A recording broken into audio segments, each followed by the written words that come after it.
Hey guys, it's been a long time, but I wanted to make this video and just update you on what's going on with my life.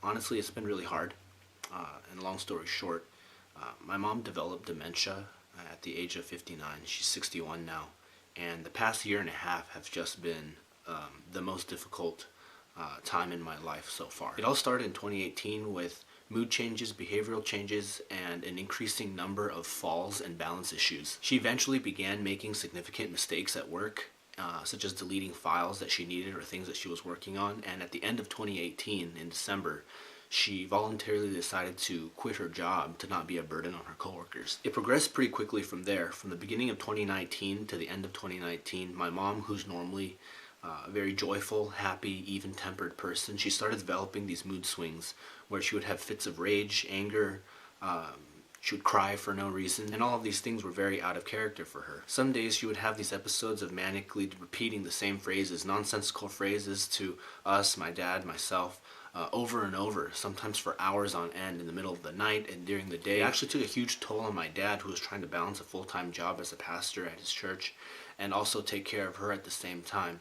And so after a couple months of having to do that and balance the two, his health started declining. One of the hardest things about the disease as it was progressing was kind of the unpredictable nature of it, how it would seem to come and go. There were still many moments where she would be closer to normal, where she could still talk to me and interact with me, understand what was going on around her, but there were increasing number of occurrences where situations where she would be just completely out of it. We saw many doctors, and despite all the medication, all the evaluations, and all the testing, there was nothing that really helped. And at the end of the day, all the doctors basically said that there was nothing that they could do for her, and just to keep her safe. Her falls became more and more common and more severe, and eventually she went to the ER a couple times because of falling flat on her face, hitting her face while she was out walking. Eventually she fell and broke her right clavicle, and she was no longer able to be mobile and move around by herself unassisted. From the beginning of 2018, when she was having increasing episodes of being mentally unpresent, behavioral changes, to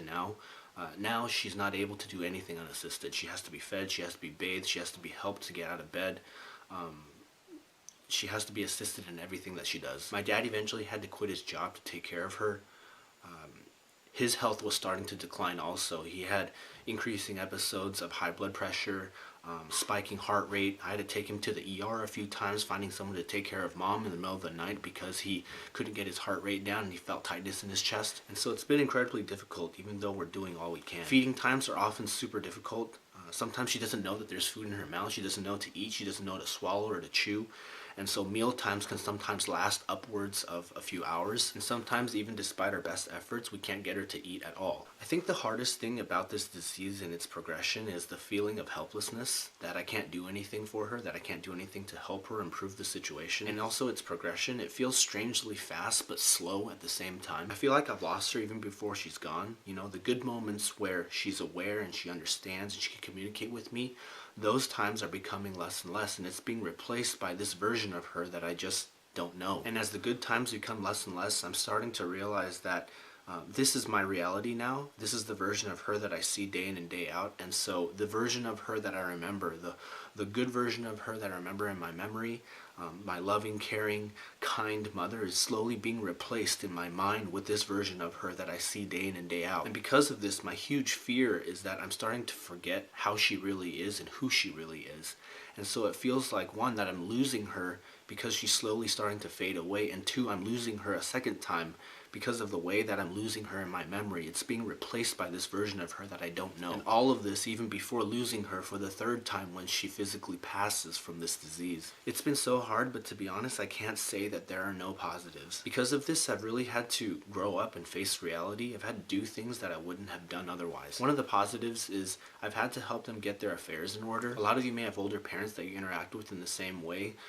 When they come and ask you for help in getting access to their accounts, creating passwords, managing their bank accounts, and setting up email accounts and things like that. Because of this, I've had to go and do that for them, organize everything and make sure that everything is in a properly easy to access place that I can get to. I've also gotten more educated on topics that I wouldn't have paid attention to otherwise. Things like helping them set up their estate, getting their healthcare directives, power of attorneys, getting things like this in order. If any of you are interested, I'd love to share the things that I've learned and the things that I've helped them set up.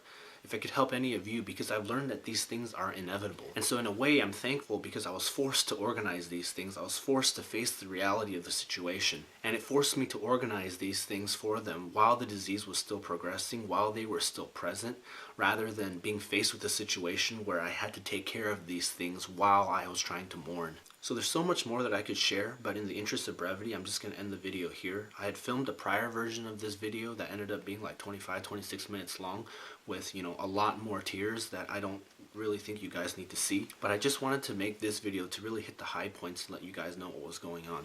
One of the huge blessings that I've come to recognize and realize is, and I'm not trying to downplay anybody's suffering, because this whole COVID-19 pandemic, a lot of people have lost their jobs, a lot of people are out of work, and a lot of people are suffering. But personally, for me, I'm very thankful that I have a job that allowed me to work from home, because in this time, I'm able to be at home to help my parents, to see my mom more and really be there and take care of them. And so before I end, I just want to say thank you to all of you who continue to support me. I just threw up that video last week, and I had so many supportive people come out, give me positive comments. All of you guys have been so overwhelmingly positive. Like I've told you guys before, I read all your comments and I love interacting with you guys. And so if you guys have any similar experiences or know what it feels like to go through this type of loss and this type of helplessness, I'd love to hear from you. And thank you to all of you for being so overwhelmingly positive and for supporting me even though I come and go for years at a time.